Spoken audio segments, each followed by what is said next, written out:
SuperMindz. Puss in Boots. Once upon a time, there was a miller who had 3 sons. When the miller passed away, he left his mill to the oldest son, his donkey to the middle, and his cat to the youngest son. The youngest son was disappointed. "What am I going to do with just a cat?" he wondered. The cat, who was very clever, overheard his master and said, "Do not worry, master. Just give me a pair of boots and a sack, and I will make you rich." The young man was curious and decided to trust the cat. He gave him the boots and the sack, and the cat put them on, looking quite fancy. Puss in Boots, as the cat was now called, set off into the forest. He filled the sack with some fresh vegetables and grains and laid it on the ground. Then he hid nearby. Soon, a rabbit came by and hopped into the sack to eat the food. Puss quickly pulled the strings and captured the rabbit. He took the rabbit to the king's castle. "Your Majesty," said Puss, bowing deeply, "I bring you a gift from my master, the Marquis of Carabas." The king was pleased and accepted the gift. Puss continued to catch game and present it to the king, always saying it was from his master, the Marquis of Carabas. One day, Puss in Boots learned that the king and his daughter, the beautiful princess, were going to take a ride by the water.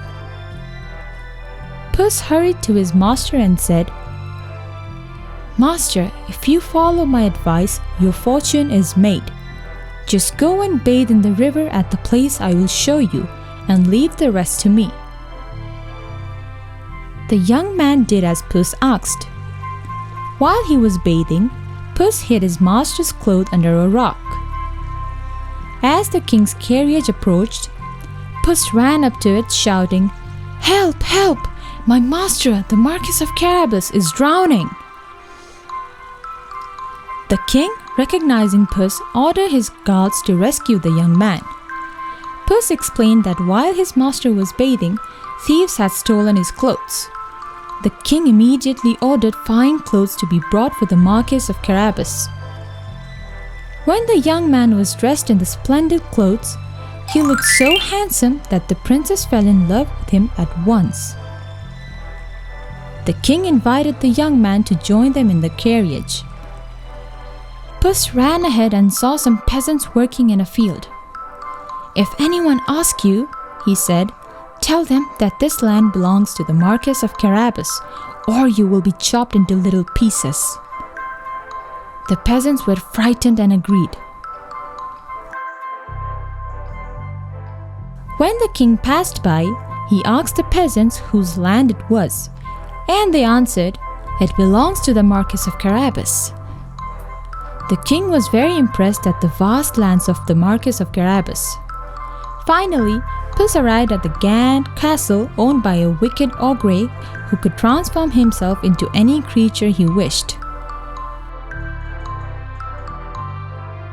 "I have heard," said Puss, "that you can change into any animal you desire. I am very impressed. Can you show me?" The ogre, pleased to show off, turned into a huge lion. Puss acted frightened and said, "That is very impressive, but can you also turn into something small like a mouse?" The ogre, waiting to show his full power, changed into a tiny mouse.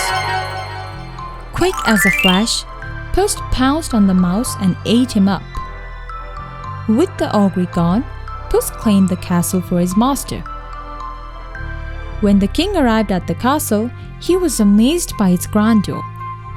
"Welcome to the castle of my master, the Marquis of Carabas." The king, impressed by the young man's wealth and the cat's cleverness, offered his daughter's hand in marriage. The young man and the princess were married and lived happily ever after.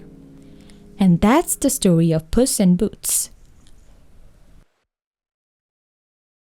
If you had fun today, give us a thumbs up, share, and subscribe so you don't miss our next adventure.